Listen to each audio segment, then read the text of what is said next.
합창 하이! 자, 한국영화 100년 그리고 그 후 오징어 게임과 디지털 빅뱅, 되게 거창한 제목인데 아무튼 시작해 보도록 하겠습니다. 자, 1919년으로 거슬러 올라가서 아까 2000년도 넘는 2230년, 2200년, 2300년 전 얘기를 했는데 이제 불과 100년하고도 조금 더 간 최초의 한국 영화는 바로 이 영화, 여기 잘 안 읽히시겠지만 제일 왼쪽에 신문 기사로 되어 있는 단성사라는 건 보이실 겁니다. 1919년 10월 27일 날 지금은 없어진 종로 3가의 단성사 극장에서 처음 개봉한 의리적 구토라고 지금 중간쯤에 보이실 텐데, 의리적 구투라고도 하고 구토라고도 한자는 저렇게 써여져 있는데요. 여기 보시면 이게 이제 우리나라 한국 영화로는 최초의 영화. 네. 그래서 이 1919년 10월 27일을 우리나라 영화로는 첫 한국 영화로 기록을 하고 있고요. 이때부터 기록을 해서 지금 100년 딱 되던 해에 잘 아시는 오늘 제목에 기생충이 오스카상을 받던 바로 그 해가 딱 한국 영화의 100년이 됐던 해입니다.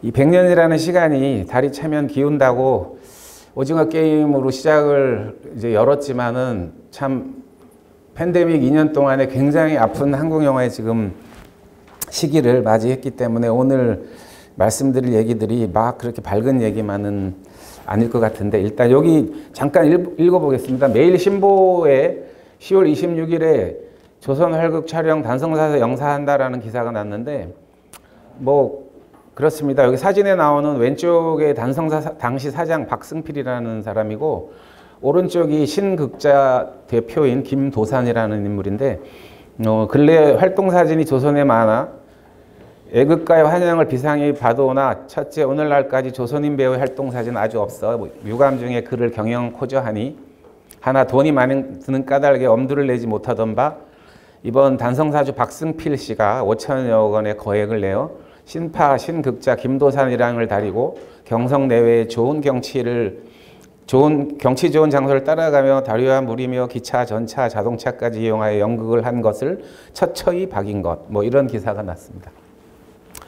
여기서 뭐 곳곳에 박았다는 말이 이제 우리 흔히 옛날에 사진 박는다 뭐 이런 표현 때문에 아마 그럴 겁니다. 그리고 촬영했던 장소로 한강, 철교, 장충단, 청량리 뭐 등등 이렇게 쭉 나오죠. 이제 여기서부터 한국 영화의 역사 시작이 됐는데요. 뭐 어쨌든 이 100년의 역사하고 이제 2년이 지나고 있는데, 자, 이게 제 소개인데 뭐 간단하게 오늘 얘기랑 좀 비슷한 얘기입니다. 현재는 다시 미래가 될 거고, 지금이 왜 오징어 게임 또 K컬처, K무비, K드라마, 근데 OTT까지 지금 넷플릭스 다 보시겠지만 과연 미래는 어떻게 될까? 이제 교육의 미래는 이따 전명기 선생이 얘기하겠지만, 아무튼 뭐 제일 상단의 왼쪽에 가장 흐릿하게 보이는 그 이상한 판을 들고 있는 게 제 대학교 1학년 때입니다. 단편 영화 찍던 한강의 현장이고요. 네. 그래서 그때부터 시작해서 영화로 밥 벌어 먹고 살았는데요. 뭐 그 다음에 정글 스토리나 닥터 K, 그 밑에 가장 잘 아시는 넘버 3 제가 제작했던 영화고, 영화사 다니면서 반지의 제왕이나 더 레지던트 이블 알렉산더 같은 외화 수입도 많이 했고요. 자, 한국 최초의 영화 천만 영화 실미도, 또 제가 대표 때 왕의 남자까지 뭐 그런 등등의 영화들을 많이 제작, 수입, 투자, 배급 이렇게 해왔습니다. 네. 박수 치라고 한 얘기는 아니고 실례지만 망한 영화도. 네. 요 망한 영화 여기 정글 스토리라고 있습니다. 정글 스토리 뭐 기왕 질문하셨으니까 보시면 윤도현 밴드하고 제가 락 영화를 찍었는데, 이제 너무 빨리 고인이 된 왼쪽 신해철 군이 음악을 해줘서 음반은 대박이 났었고요. 영화는 망했습니다. 그래서 어쨌든 물어보시니까. 자, 우리나라를 단적으로 다이나믹 코리아라는 뭐 그런 용어를 많이 쓰는데, 전 세계적으로 이제 선진국의 반열에 올라온 우리나라지만 여기 보시는 딱 여기 나라가 몇 개죠? 둘, 넷, 여섯, 여덟, 10개. 전 세계 영화 대국 10위 안에 10개의 나라가 여기 지금 딱 있는데, 이거 왜 보여드리냐 하면, 이 그래프는 자국 점유율을 나타내는 그래프인데요. 쉽게 말해서 자기네 나라 영화를 얼만큼 보는가 하는 그래프입니다. 미국과 인도 제일 꼭대기 둘이 있는데, 단적으로 이 두 나라는 굉장히 다른 이유에서 이렇게 90% 이상 자국 영화만 보고 있지만, 간단히 말해서 이 두 나라는 그냥 남의 나라 영화는 안 본다 이렇게 생각하시면 되고요. 그리고 그 다음에 상위권에 한중 1위 있습니다. 그리고 그 밑에 영화의 종주국인 프랑스, 영국, 독일, 그러니까 프랑스가 영화의 종주국인데 미국과 함께 그 영국과 독일이 그 밑에를 차지하고요. 그리고 과거에 꽤 잘 나갔던 이태리, 스페인이 그 밑에 5위까지를 차지합니다. 그래서 간단하게 말씀드리면 한중일이 결국 미국, 인도를 제외하고는 전 세계 영화 강대국 3국인데 우리나라가 여기 자국 점유율이 꾸준히 50% 이상을 넘어서다가 코로나가 처음 터졌던 2020년, 21년의 그래프는 좀 왜곡된 그래프이긴 하지만 71%로 치솟았다가 지금 중국도 그렇고 일본도 그렇고 다 그렇죠. 그게 이제 이 2020년은요, 헐리우드 영화들이 개봉을 미루었기 때문에 미국 영화들이 안 들어와서 그런 거고요. 그 2019년까지를 쭉 보시면 대략 한국, 중국, 일본의 3국이 자국 영화를 50%에서 60% 사이까지 보는, 그래도 쉽게 말해서 애국자들이 많은 이 나라입니다. 미국과 인도는 뭐 애국자들이 많아서라기보다는 문화적 특성 때문에 그렇다고 볼 수 있고요. 그래서 영화 하면 세계의 10개의 강대국은 딱 이 10나라들입니다. 네. 그 이외에는 명함도 내밀지 못하는 경우가 워낙 많은 상황이고요. 자, 기억을 이제 더듬어서 뭐 2000여 년 전에서 100여 년 전으로 갔다가 이제 20여 년 전으로 가볼 텐데요. 자, 최초의 천만 관객 아까 말씀드린 대로 저희 회사 시네마 서비스에서 실미도가 처음 나왔을 때가 2003년도인데 연거푸 그 다음 해에 태극기 휘날리며까지를 시작을 해서 또 왕의 남자, 괴물 이렇게 쭉 천만의 영화들이 2020년 이게 19년에서 20년 넘어올 때 기생충까지 18편, 19편의 천만 영화가 지금 나왔습니다. 그런데 이제 앞으로 이런 영화들을 더 이상 보실 수 없는 시대가 될 것 같은 불안한 예감에 잠시 시계를 아까 2000년도 넘게 돌아갔으니까 이제 딱 20년 정도 거꾸로 돌려서 한번 쭉 보도록 하겠습니다. 요건 그냥 머리 회전을 조금 하시라고. 자, 이게 지금 오늘 할 얘기 가장 하이라이트인데 미래 얘기를 할 수밖에 없어서 이건 뭐 너무 잘 아시다시피 인구 절벽에 와 있는 현재 상황을 보여주고 있고요. 이게 우리나라 1인 가구 앞으로 2045년이 되면 자, 이 정도 될 것이다 라는 전망치입니다. 여기에 따라 모든 문화적인 것, 그 다음에 삶의 라이프 스타일 이런 것들이 다 바뀌기 때문에 지금 이 현상이 저출산과 1인 가구 증가 이 현상이 문화에도 심각하게 영향을 미치고 있다는 말씀 때문에 잠깐 참고로 했고요. 현재 현황을 보시면 인구는 5,180만 명가량 되는데 우리나라가 국민소득의 총소득이죠. GNI라고 하는 게 43,000불을 넘어섰습니다. 그런데 아까 보셨다시피 그 2020년, 21년을 지나면서 1년에 극장을 찾는 관객의 숫자가 6천만 명으로 떨어졌습니다. 원래 2억 명이 넘었는데요.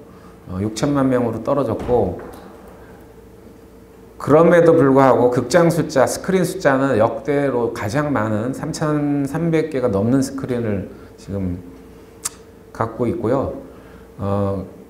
여러분들이 극장에 돈을 낸 이제 매출익이죠. 박스오피스라고 말하는 건데 이게 2억 명이 넘었을 때는 이게 1조 5천억까지 갔었어야 되는 돈인데 지금 6천억도 채 안 되는 돈이고 1인당 입장료, 극장 입장료 평균 가격이 9,600원, 이제 10,000원에 육박하고 있습니다. 약 8불 정도 되는데, 뭐 이제 거의 선진국보다 조금 낮긴 하지만 여전히 예, 그런 상황입니다. 그래서 한 사람당 1년에 영화를 4편씩 보다가 이제 1.17로 떨어져 있는 상황입니다. 이게 작년 상황이고요.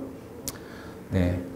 그럼 이제 그 이외에 뭐 여러분들 보고 계시는 넷플릭스나 웨이브 등등의 매출은 지금 2020년 기준으로 7,800억까지 올라가 있습니다. 그리고 그 주문형 비디오 VOD라고 말하는 4,000억. 이 두 개를 합치면 벌써 1조 넘어가죠. 그래서 그 이외에 뭐 TV 매출, 그 다음에 여전히 블루레이나 DVD 매출들이 이렇게 소액이지만 남아 있고요. 총 우리나라 1980만 가구 4,680만이 넘는 뭐 인구 5천만이 좀 넘는데 거의 모든 사람은 애기들하고 노인들을 빼고는 다 인터넷에 가입됐다 이렇게 보시면 되고 IPTV나 케이블 TV 가입도 마찬가지입니다. 1,854만 가구면 뭐 거의 모든 가구들이 다 인터넷과 IPTV 그리고 케이블 TV를 보고 계시다는 뜻이고요. 자, 아까 말씀드린 스크린 제일 많은 CGV와 롯데를 비롯해서 메가박스, 시네큐까지. 자, 극장은 이렇게 한정없이 팬데믹에도 불구하고 계속 늘어났는데, 자, 개봉 편수도 줄지도 않았습니다, 많이. 여전히 한국 영화와 수입 외화를 합쳐서 거의 뭐 1년에 2,000편 가까운 영화들이 개봉되고 있는데,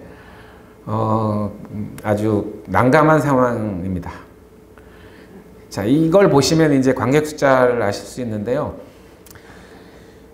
지난 2013년도에 처음으로 우리나라 극장 관객 수가 2억 명을 돌파한 이후로 2013년, 14, 15, 16, 17, 18, 19년 7년 동안에 연간 2억 명이 넘는 관객들이 영화관을 찾았고 그게 작년, 재작년 2년 동안 저렇게 3분의 1 토막도 안 되게 토막이 나 있는 상황입니다. 네, 이거 올해 데이터까지 보고 다시 이제 이 해석을 좀 해봐야 되는데 일단은 작년 연말까지 현황은 이렇습니다. 그리고 한국 영화 포션과 외화 포션 아까 말씀드린 대로 헐리우드 영화들이 개봉을 미루거나 했기 때문에 좀 참고해서 그거는 감안해서 보시면 되고요. 자, 요거는 2021년도 요 PPV라고 하는 건 여러분들도 이미 보고 계시는 페이퍼 비율, 그러니까 건당 돈을 지불하시고 보는 페이퍼 비율을 얘기하는 거는 2021년은 집계가 안 끝나서 저렇고요. 2020년까지만 감안해서 보시면 여기 건수니까 2,300만 건, 2,900만 건 이게 여기 5천만 건이 2020년도에 넘어갔지 않습니까? 팬데믹이 왔음에도 불구하고 그러니까 평균적으로 IPTV나 케이블을 통해서 평균적으로 국민 1인당 한 편 이상의 페이퍼 영화를 관람하셨다는 뜻이고요.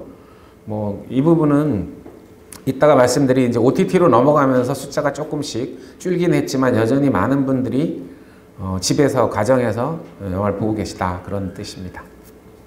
자, 이건 국적별 점유율을 나타낸 건데 자, 아까 미국하고 인도는 거의 뭐 95% 이상 자기네 나라 영화만 본다고 말씀드렸는데 우리나라도 만만치는 않습니다. 쭉 보시면 그 초록색으로 되어 있는 부분과 오렌지색으로 되어 있는 부분이 미국 영화입니다. 그 빵빠레가 올리면서 20세기 폭스 이렇게 직접 미국이 직배를 하는 영화들과 그 한국의 수입업자들에 의해서 틀어지는 거를 나눠 놓은 것 뿐이지 초록색과 오렌지를 합치면 미국 영화, 파란색은 한국 영화입니다. 간단히 말씀드리면 우리나라 사람들도 한국 영화 아니면 미국 영화만 본다 이렇게 보시면 되고 그 나머지 최근에 조금씩 올라온 일본 또는 유럽 영화, 중국 거의 뭐 잘 안 보신다 이렇게 보시면 되고 심지어는 요즘은 중국 영화조차도 홍콩 영화 사라진 이후에 잘 안 보고 있는 그런 상황입니다. 자, 요것도 되게 재밌게 보실 수 있는데 자, 왼쪽에 그 붉은 빛으로 나타나는 게 그 CJ ENM인데 CJ그룹이 거의 지난 10년을 넘게 그 시장 지배 1위를 쭉 차지했는데 2021년 보시면 보랏빛이 쫙 키워졌지 않습니까? 여기가 바로 디즈니입니다. 전 세계의 컨텐츠 시장을 장악하고 있는 마블까지를 다 인수한 디즈니가 되겠습니다. 이제 향후 작년에 디즈니가 막강한 파워로 1위로 올라섰는데 작년에 애플 플러스 넷플릭스 이후에 미국 회사들인 애플, 디즈니까지 다 OTT에 가세를 했는데 본격적인 전쟁은 올해부터 시작이 될 것입니다. 이미 보고 계신 분들은 있겠지만, 자, 이것도 보시면 글로벌 시장이 뭐 오징어 게임 한국 컨텐츠 하지만 실제로 그 디즈니나 넷플릭스 그리고 애플 같은 회사들이 이제 한국의 회사들을 어떻게 야금야금 쳐들어오고 있는지를 보실 수 있고요. 이게 2001년입니다. 딱 21년 전으로 거슬러 올라가는 건데 2001년에 21세기가 시작된 바로 그 무렵에 뭐 이런 영화들 친구 기억나실 겁니다. 엽기적인 그녀나 이런 영화들이 있었고요. 이때만 해도 한국 영화 2001년에 친구 설마 뭐 이렇게 했을 때입니다. 근데 2002년부터 보시면 그 관객 숫자가 이제 기하급수적으로 올라가기 시작하는데요. 여기 자본이 본격적으로 투입이 되고 뭐 기억을 쭉 더듬어 보시면 대부분 보신 영화들 여기서 세대에 따라서 이 영화를 못 보신 분들은 젊은 세대. 자, 야 이거 대부분 다 봤네 하면 나이 든 세대입니다. 자 보시고 2002년도에 이런저런 얘기들이 있었습니다. 뭐 쭉 훑어보시면 왼쪽에 취하선이라는 작품이 있었는데 우리나라 영화 처음으로 칸느에 본상을 받았고요. 제가 시네마스에서 있을 때 투자했던 작품입니다. 자, 2003년 아시다시피 실미도, 뭐 살인의 추억, 올드보이 같은 아주 대단한 영화들이 있었고 밀정이나 놈놈놈을 만들었던 김지훈 감독의 장화홍련 이런 작품들도 있었습니다. 자, 등등 그 이외에 이런 영화들이 쭈루룩 있었고요. 네. 여기까지 아마 올드보이만 해도 이해에 나왔는데 올드보이도 요즘 젊은 세대들은 못 보신 분들이 많이 있겠죠. 자, 계속 2004년도 태극기 휘날리며를 비롯해서 자, 쭉 보시고요. 요거는 그림을 쫙 눈으로 그냥 스캔만 하시면 됩니다. 심각하게 보실 거 없고. 자, 이런 영화들이 쭉 있었다라는 것만 쭉 보시면 되고. 자, 얼추 보이시죠? 자, 여기 뭐 범죄 재구성이나 이런 최근에 TV를 여기 또 배터리가 없다네. 최근에 TV 섬마을 차차차 리메이크를 했는데 그 홍반장이라는 영화도 이제 그 얘기에 원래 원전이 섬마을 차차차가 홍반장이 원래 원전입니다. 이런 영화가 있었고요. 2005년도 이제 제가 1250만 왕의 남자를 하고 직원들을 데리고 해외로 여행 갔던 바로 그 해네요. 아, 그 시절이요. 이제. 자, 쭉 보시면 되고 여기 뭐 박찬욱 감독의 친절한 금자씨 이런 영화들도 이때 있었습니다. 쭉 보시면 2005년도 이게 지금 16년 17년 전인데 자 2006년 쭉 갈게요. 미녀는 괴로워. 이 정도 되면 이제 젊은 분들도 좀 보셨을라나 모르겠습니다.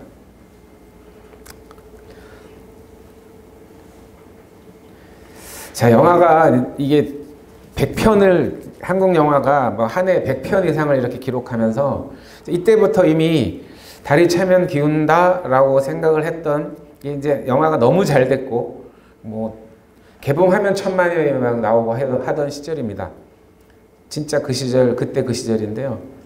2007년 제가 심영래 감독의 디워 같은 작품도 있었고 네. 근데 1등 했어요 그 해에. 네. 그리고 쭉 예, 전도연 배우가 칸느에서 여우주연상을 받았던 이것 역시 또 제가 투자 배급을 했던 밀양이라는 작품까지 있었습니다. 자, 그리고 계속 한국 영화는 뭐 계속 만들어졌는데 예, 몇 면들 보시면 이제 서서히 이 변화가 보이실 겁니다.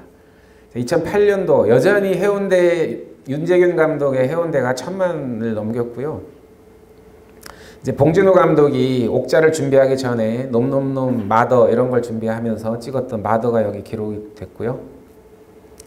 자, 2009년 자 놈놈놈 봉준호 감독의 놈놈놈 김지훈 감독이죠. 그리고 자 딱 눈에 띄는 게 많지 않으실 겁니다. 그리고 여기 이제 2010년, 여기 딱 정확하게 2010년 한여까지 쭉 보시고 11년 최종병기 활이 있었네요. 네. 자, 여기서부터 조선 명탐정도 나왔고, 자, 근데 스코어는 어마어마하게 나온 것 같지만 사실 작품에 이렇게 확 꽂히는 작품이 없으실 거예요. 그러나 여전히 또 도둑들 같은 1000만이 넘기는 영화가 나왔고, 광해, 왕이 된 남자 이런 영화들이 또 나왔습니다. 그리고 문제 뭐 부러진 화살 이런 작품, 네. 범죄와의 전쟁, 네, 바로 이때 있었고, 자, 2013년도 7번 방의 선물 여전히 1000만, 변호인까지 또 설국열차, 관상 뭐 어마어마하게 나왔죠. 이때 보시면 대부분 다 이렇게 신세계까지 조폭들 영화들 여전히 많이 나왔고요. 자, 그 문제의 가장 1700만 말도 안 되는 스코어를 기록했던 명량이 2014년도 국제시장까지 또 1000만의 영화들이 계속 이어졌습니다. 그리고 다큐멘터리로 특이하게 최근에 넷플릭스에서 니마 그강을 건너지 마오 그 글로벌 버전까지 넷플릭스에서 진모영 감독이 했는데, 네, 그런 영화들이 다큐멘터리가 탑 10에 올라간 굉장히 큰 신기록을 세워줬었고요. 2015년 유승환 감독의 베테랑을 비롯해서 또 연평해전 말도 안 되는 것 같았는데 흥행을 또 엄청나게 잘한 작품들이 있었고, 네, 이준익 감독, 네, 왕의 남자 이준익 감독의 사도라는 작품도 있었습니다. 그리고 드디어 좀비 시리즈를 알렸던 부산행이 5년, 6년 전에 탑을 기록하면서 나왔었고요. 자, 곡성이라는 문제의 작품도 있었습니다. 이 곡성이라는 작품은 그 이세이 폭스에서 투자했던 작품입니다. 미국의 자본이 우리나라의 중국 영화에도 많이 들어가 있지만 우리나라에도 이미 꽤 오래전에 미국 자본들이 들어오기 시작을 했었고요. 자, 김태리라는 이 신인 스타를 탄생시킨 아가씨까지 있었습니다. 2017년 택시 운전사, 뭐 그래도 1000만은 계속된다. 신과 함께, 여기 스코어가 그 연말을 끊어서 그렇지 나중에 신과 함께도 결국 1000만 영화가 됐고요. 이런 등등 남한산성까지, 또 남북 정상 얘기를 다뤘던 강철비, 그리고 바로 그 더 킹, 자, 이런 영화들까지 있었습니다. 그리고 2018년도 자, 재미있는 영화들이 많이 있었죠. 이때도 마녀, 지금 김담이라는 걸출한 신인을 탄생시켰던 마녀라는 작품이 있었고요. 네, 1987, 자, 여기까지 아직도 광주의 이야기들의 마무리, 여기까지 와 있습니다. 2019년도에 자, 극한 직업, 자, 지금까지 이런 맛은 없었다. 자, 이것은 통닭인가? 뭐 이 바로 그 영화입니다. 그리고 기생충까지가 2019년도. 여기가 바로 말씀드린 한국 영화가 시작된 지 100년 될 때입니다. 그리고 자, 악인전 뭐 이런 등등의 영화들이 있었고요. 봉오동 전투도 있었네요. 그래도 이때만 해도 여름에 7월 때 약간 주춤했을 때 시장이 열려 있었습니다. 그래서 남산의 부장들이라든지 다만 악에서 구하소서 같은 이런 영화들이 꽤 많은 박스오피스 흥행을 기록을 했었는데, 이게 약간 특이하게 중간에 코로나가 살짝 그 소강 상태에 접어들었을 때 흥행을 했기 때문에 이렇게 됐고요. 뭐 살아있다 같은 또 어나더 좀비 영화가 나왔고요. 네, 그리고 뭐 크게 스코어는 이 코로나 상황에서 157만 했지만 삼진그룹 토익 영어반, 이런 뭐 영어 토익반 이런 작품들도 꽤 괜찮은 여성들 작품들이 나왔습니다. 그리고 드디어 작년, 자, 이게 1등이 모가디슈, 유승환 감독의 모가디슈인데 이 탑이 361만 명 이런 상황이 됐습니다. 자, 이 밑에 저 아래쪽에 6위부터 10위까지 80만대, 뭐 50만대까지 이렇게 좀 스코어가 내려왔고요. 영화가 나빠서라기보다도 극장이 완전히 물러 내려앉으면서 이런 스코어들을 기록하게 됐습니다. 자, 그 이제 이런 상황에서 무엇이 문제인가, 그리고 계속 OTT 또 넷플릭스 계속 하시는데, 디지털 빅뱅이라는 표현을 제가 쓰는 건 아니고, 이건 이미 20년도 더 된 1999년에서 2000년으로 넘어올 당시 휴거를 기다리는 많은 분들이 있었고, 그리고 컴퓨터가 모두 박살날 것이다, Y2K라고 모든 컴퓨터가 버그를 일으킬 것이다, 이런 얘기하면서 굉장히 뻘소리 하신 분들이 많이 있었는데, 그때부터 이미 디지털로 전환되면 어떤 일이 벌어지는가에 대한 얘기들이 있었고요. 그래서 빅뱅이라고 표현되는 이유는 디지털로 모든 것들이 전환되게 되면 이 지금 보시는 과거에서 현재에서 미래로 갈 때 모든 것들이 다 변화하게 되는데, 그 변화는 거의 대폭발 수준, 빅뱅의 수준, 우주 탄생의 빅뱅의 수준이 될 것이다 라고 예견을 이미 다 했던, 테크놀로지뿐만 아니라 또 라이프 스타일이나 행동, 인간들이 또 만들어내는 컨텐츠, 모든 것들이 다 바뀐다. 그러면 이것은 딜레마인가 기회인가, 이제 이 부분으로 심각하게 이 문제 제기를 했던 건 미래학자도 아니고 예언자들도 아니고 미국의, 우리로 얘기하면 과기정통부 같은 미국의 책자들이 처음 나온 게 바로 요 무렵입니다. 99년에서 2000년으로 넘어가던 당시. 자, 이게 바로 그건데요. 저 왼쪽에 보이시는 더 디지털 딜레마, Intellectual Property in the Information Age 이렇게 나오는데요. 이게 미국의 사이언스 앤 테크놀로지 디파트먼트, 우리로 얘기하면 딱 과학기술 과기정통부죠. 2000년에 딱 이 책을 냈습니다. 이거는 영화 영상과 관계되는 얘기만이 아니고요. 모든 사회 전반에 디지털로 전환되면 저작권법부터 시작해서 모든 패러다임들이 다 변화하게 된다라는 컨셉을 갖고 있는 책이고요. 그래서 이 얘기가 등장하면서 본격적으로 디지털 딜레마라는 얘기를 영화로 하기 시작한 것은 잘 아시는 아카데미 시상식이라고 여러분들이 알고 계시는 오스카 시상식을 주관하는 게 아카데미 학회인데요. 원래 정식 명칭은 엠파스, 저 위에 보시면 아카데미 오브 모션 픽처 아트 앤 사이언스, 이게 원래 아카데미 학회의 정식 명칭입니다. 그러니까 아카데미 학회는 영화 시상식만 하는 게 아니고 이 과학 예술에 대한 모든 연구, 또 글로벌 스탠다드를 만드는데, 2000년에 저 디지털 딜레마라는 책이 나온 직후 2007년과 2012년 두 번에 걸쳐서 더 디지털 딜레마라는 이 아카데미 학회에서 영화와 관계되는 이제 디지털 딜레마는 무엇이 있는가 두 번의 책을 내게 됩니다.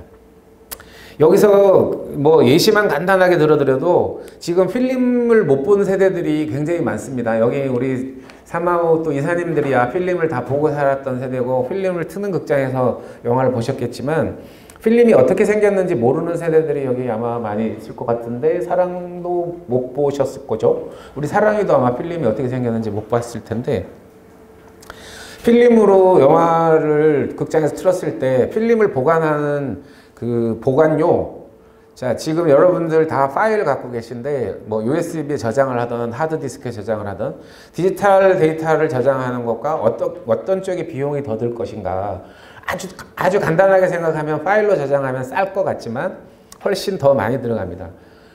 기록을 보존하는데. 왜 그러냐? 자, 필름은 여러분들 가끔씩 뉴스에서 그 오래된 창고에 옛날 로버트 태권브이 같은 옛날 필름을 발견했다. 그래서 세척해가지고 새로 틀기도 하고, 무성영화 시대의 필름이 갑자기 창고에서 나오기도 하고 하는데, 여러분들 이 파일이 저장되어 있는 데이터는 나중에 아마 50년 뒤만 해도 찾기 힘들 겁니다. 그래서 계속 백업을 해야 되는데 그 비용이 훨씬 더 많이 들게 됩니다. 그래서 헐리우드 이 아카데미 학회에서도 딜레마라는 디지털과 관계된 책을 두 번에 걸쳐서 내게 됩니다. 자, 왼쪽 필름 시대와 오른쪽 파일 시대의 비교를 보여드리는 건데, 여기 지금 나오는 이 기기들, 비디오 테이프를 비롯해서 카세트 테이프까지 오른쪽에 잘 필름이 오른쪽에 있네요. 자, 저렇게 생긴 게 필름인데, 자, 뭐 안 만져보고 안 찍어봤기 때문에 알 수가 없겠지만 어쨌든 이 얘기의 핵심, 디지털 딜레마 그리고 빅뱅이라는 핵심이 뭐냐면 오른쪽 하단부에 보시면 책을 이렇게 쌓아놓은 거 보이실 거예요. 자, 하루에 여러분들이 여기 우리 사랑의 세대는 인스타그램에 사진부터 글을 올리고 또 유튜브, 사마천 학회에서는 유튜브 동영상을 막 올리시고 또 각 개인들, 이사님들이나 사마와 여러분들은 개인적으로 페이스북이나 블로그 같은 거를 올리십니다. 인류가 이 매일매일 생산해내는 이 정보의 양이, 자, 문명이 발달해서 뭐 사마천 시대까지는 거슬러 올라갈 필요 없고 대략 서기 2000년대 지금 2000년이 지난 그 2000년 동안 쌓아왔던 문명의 데이터를 지금의 인류는 딱 이틀이면 만들어낸다고 합니다. 이 디지털 시대에는 그래서 계속 무궁무진하게 무한 복제가 되기 때문에 이틀이면은 인간들이 만들어냈던 정보를 다 만들어낸다, 이제 그런 건데, 그만큼 디지털의 변화가 단순한 변화가 아니라는 거고요. 마찬가지로 그렇기 때문에 미디어도 빅뱅을 떠나서 뭐 메가뱅 이런 표현들을 실제로 미국에서 쓰고 있습니다. 그래서 이미 쓴 지가 오래됐고요. 도대체 뭘 봐야 될지 모를 정도로 지금 보시는 이미 우리나라에 들어와 있는 것만 해도 넷플릭스, 애플 플러스, 디즈니 플러스, 미국에서는 이런 것들이 인수합병이 벌어지고 아마존도 마찬가지, 그리고 쿠팡에서도 쿠팡 플레이 컨텐츠를 만들어내기 시작했고요. 국내 회사들은 뭐 푹, 옥수수부터 시작했던 서비스가 웨이브로, 또 종편이나 이 대기업들이 만들어낸 시즌, 여러 수도 없는 채널들을 통해서 컨텐츠가 무한정 쏟아지는 시대가 됐다, 이제 그런 뜻입니다. 그래서 메가뱅이라는 표현까지 쓰고요. 거기에 미국 같은 경우에 AT&T처럼 통신회사잖아요. 우리나라에 이제 KT, SKT, LG U+가 있듯이 디지털 3사와 나머지 컨텐츠들의 인수합병 또는 전쟁, 이런 상황에 지금 처해 있습니다. 자, 뭐 수도 없이 나타났다 사라져서 언제 어떻게 사라졌는지도 모를 이름들이 여러분들이 모르는 사이에 오악 떴다가 오악 사라졌다가 하는 게 지금의 시대고요. 자, 그런 게 무슨 상관이 있냐, 내가 좋아하는 드라마, 영화만 보면 되지, 이렇게 생각하시겠지만 그렇지는 않습니다. 자, 동영상 플랫폼 중에 가장 많은 독자를 가진 건 넷플릭스이고요. 그 다음이 유튜브입니다. 그리고 티빙 같은 게 조금 이제 국내 티빙이 14% 정도 차지하고 있고, 공연 부분의 플랫폼에서는 유튜브가 압도적으로 절반을 넘게 차지하고 있죠. 그리고 네이버 공연, 뭐 네이버가 역시 국내 포털뿐만 아니라 이제는 글로벌 회사가 됐기 때문에 네이버가 차지하는 부분도 있고 브이라이브 이렇게 돼 있고요. 오디오 쪽은 팟캐스트가 51%, 팟빵이 상당히 선전을 해서 26%, 그리고 오디오 클립 뭐 이렇게 차지하고 있습니다. 그리고 뭐 요즘에 2009년에 기억하시겠지만 아바타라는 영화가 나와서 온통 3D 열풍이 불었었는데, 지금 뭐 어디 채널만 돌리면 메타버스 얘기하는데, 자, 어디까지 갈지는 모르겠습니다. 여기 초등학생이나 10대 자녀들이 있다면 동물의 숲, 제페토 뭐 이런 거 많이 들어보셨을 텐데, 어쨌든 여기 메타버스는 실체가 없는 건 아니지만 이제 시작되는 개념이고, 또 지독하게 많이 들었던 얘기 중에 하나가 4차 산업혁명인데 그 또한 실체가 뭔지 잘 모르십니다. 이게 지금 말씀드리는 디지털로의 전환이 그 모든 것들의 용어들을 만들어냈는데요. 아무튼 지금 현재 상황은 이렇습니다. 그리고 왼쪽에 막대 그래프는 뭘 보여주고 있냐면 그 플랫폼을 이용하는데 돈을 얼마나 쓰고 있는가. 자, 동영상에 13,212원을 쓰고요. 한 달. 평균적이죠. 평균 한 사람이. 그리고 몇 개 이상, 몇 개를 플랫폼을 자기가 구독하고 있는가. 평균 동영상은 2.69. 그러니까 대개 2개 내지 3개의 동영상 서비스를 보고 있다는 얘기입니다. 음악 같은 경우가 제일 많죠. 3.45니까 음악 같은 경우는 뭐 멜론을 비롯해서 그 3개 내지 4개 채널을 구독하고 있다는 얘기고요. 게임이 돈을 지불하는 액수는 제일 많죠. 18,386원으로 나오고, 동영상하고 책은 거의 비슷한 수준, 13,000원을 좀 넘는 수준이고, 나머지는 뭐 음악, 또 웹툰, 그리고 이모티콘 같은 캐릭터를 사는 것, 이런 정도로 나타나 있습니다. 자, 이게 이제 2022년인데, 지금은 뭐, 아날로그를 상상할 수 없는 시대에 살고 있으니까요. 자, 유료 구독하고 있는 플랫폼을 1순위, 2순위, 3순위까지 중복 대답을 했을 때 이렇게 나타났습니다. 역시 넷플릭스를 가장 많이 구독을 하고 있고 유튜브가 2번째, 그리고 나머지는 저렇게 도토리 키재기로 가 있는데, 오른쪽을 보시면요, 이게 오른쪽이 뭐냐면 넷플릭스를 보고 있는 사람이 나머지 넷플릭스 이외의 것을 또 얼만큼 보느냐를 이제 나타내주고 있는 건데, 그 위에 있는 가로로 보시면 됩니다. 가로로 넷플릭스 유저가 쭉 밑으로 내려보세요. 넷플릭스를 보고 있는데 웨이브를 또 보는 사람 40.7%, 넷플릭스를 또 보고 있는데 티빙을 보는 사람 43.8%, 이렇게 보시면 되거든요. 그러니까 넷플릭스는 웨이브, 티빙, 유플러스, 시즌, 왓챠 어느 쪽을 보는 사람도 다 걸쳐져 있다는 뜻이죠. 그렇게 이해를 하시면 되고요.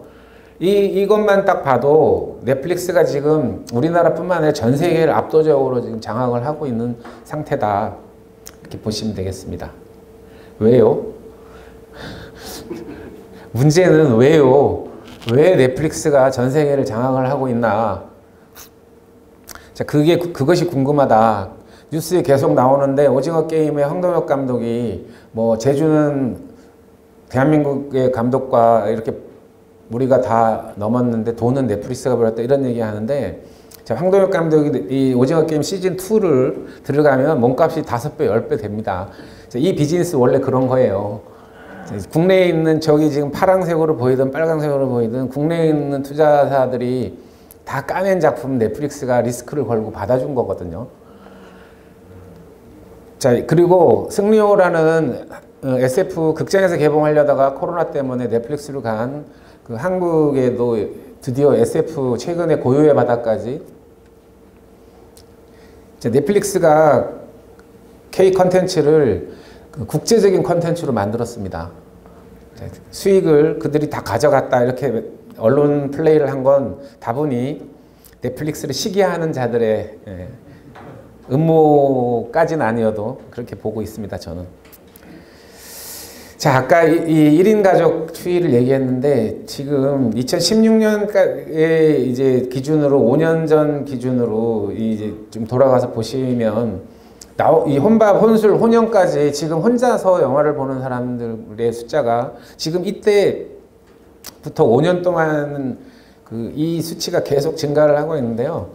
왼쪽은 왜 혼자 영화 보냐, 오른쪽은 왜 같이 보냐, 이제 이게 질문에 대답했던 것인데, 자, 이게 혼자 지금 영화 보는 사람들이 이제 많아졌고요.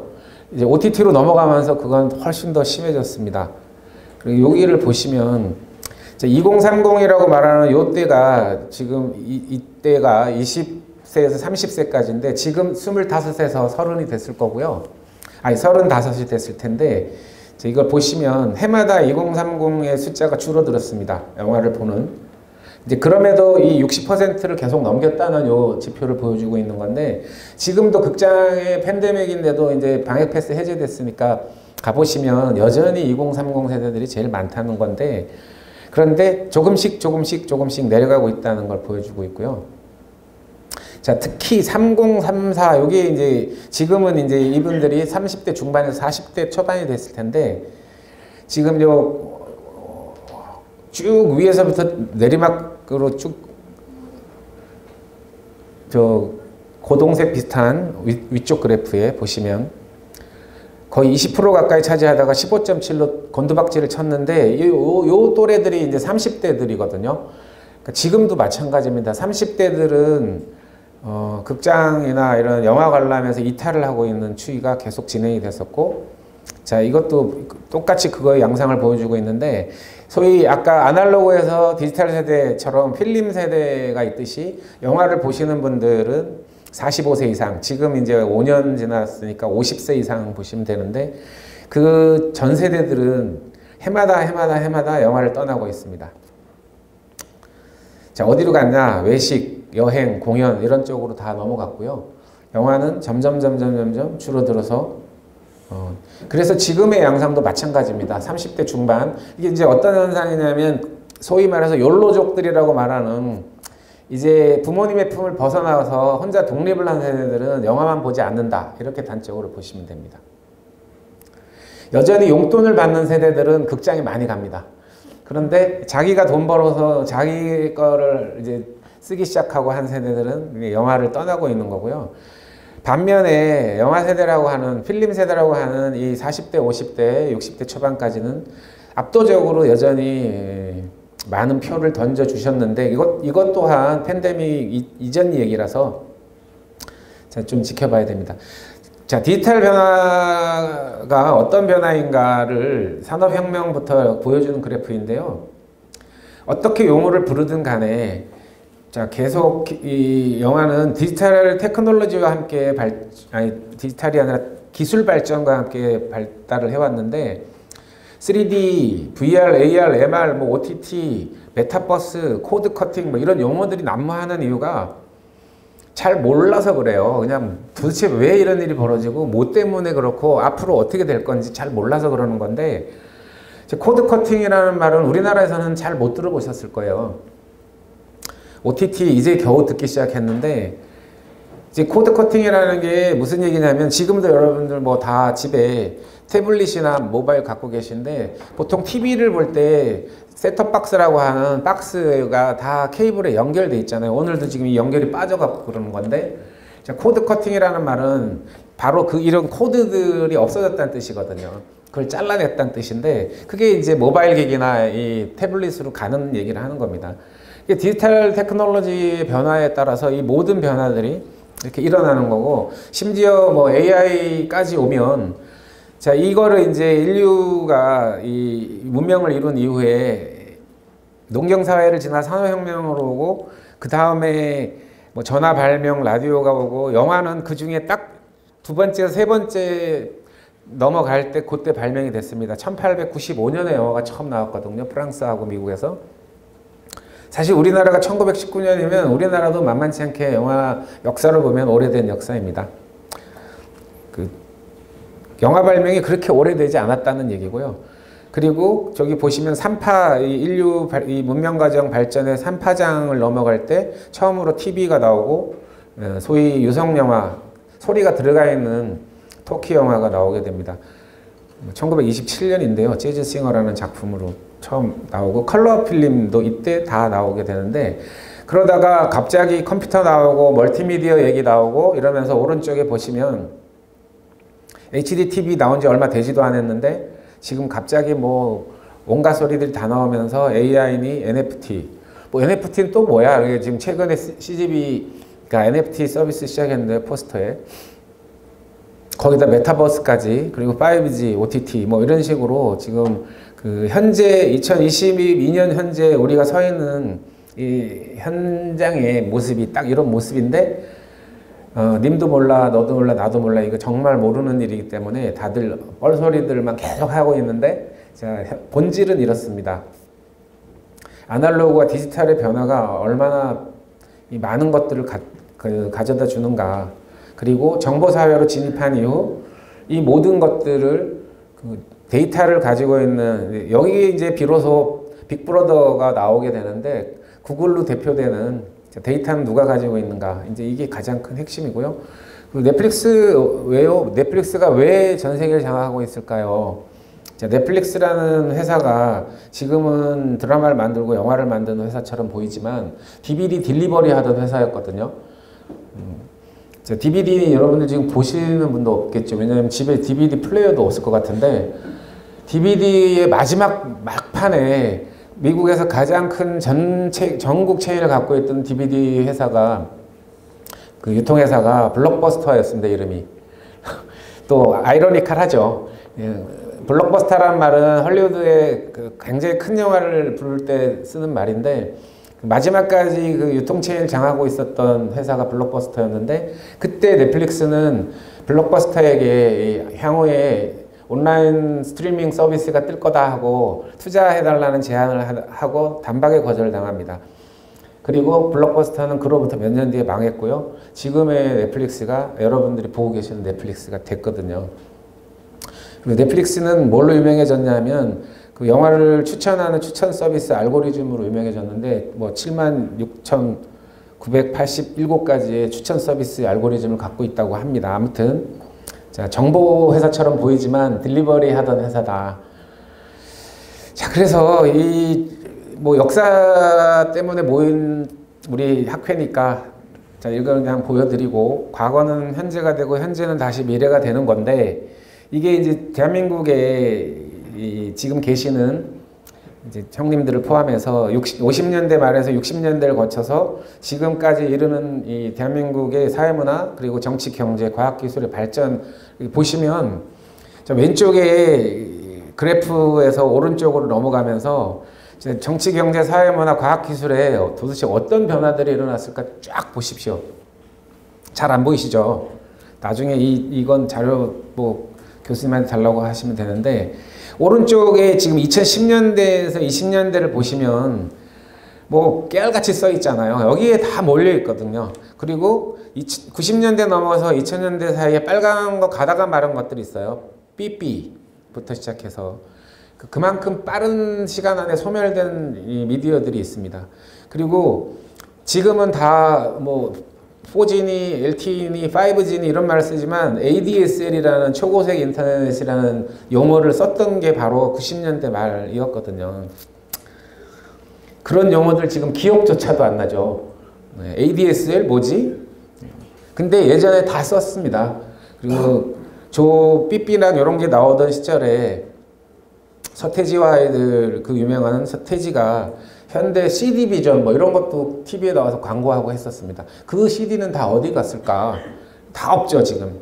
심지어 CD 플레이어를 어떻게 플레이를 하는지 모르는 세대들이 저기 지금 앉아 있거든요. 자, 그렇게 지금 빠른 시간 안에 이 20세기를 맞이하고 20년이 지나고 2년 동안 코로나와 함께 여러분이 사신 거고요. 그 변화의 과정에 지금 와 있고 올해 학교도 잘 돼야 되지만 대한민국은 뭐 가장 전 세계 탑 클래스의 문화 강국이 됐는데 올해 이제 한국 영화도 거의 기로에 서 있다 이렇게 볼 수 있습니다. 왜냐하면 극장이 없어도 그럼 영화가 갈 것인가? 그게 가장 큰 과제인데요. 극장이 망하진 않을 것입니다. 그런데 그냥 OTT 이렇게 구독만 하시면 뭐 12,000원, 14,000원 내고 근데 극장이 중요한 이유는 그 공간이 가지는 상징성도 있지만 한 사람이 한 표를 던지잖아요. 네. 월정액 서비스가 아니고 없어지지 않을 거라고 생각합니다. 그래서 쭉 복귀를 해보시면 좋을 것 같고요. 자, 이걸로 마무리하겠습니다. 감사합니다.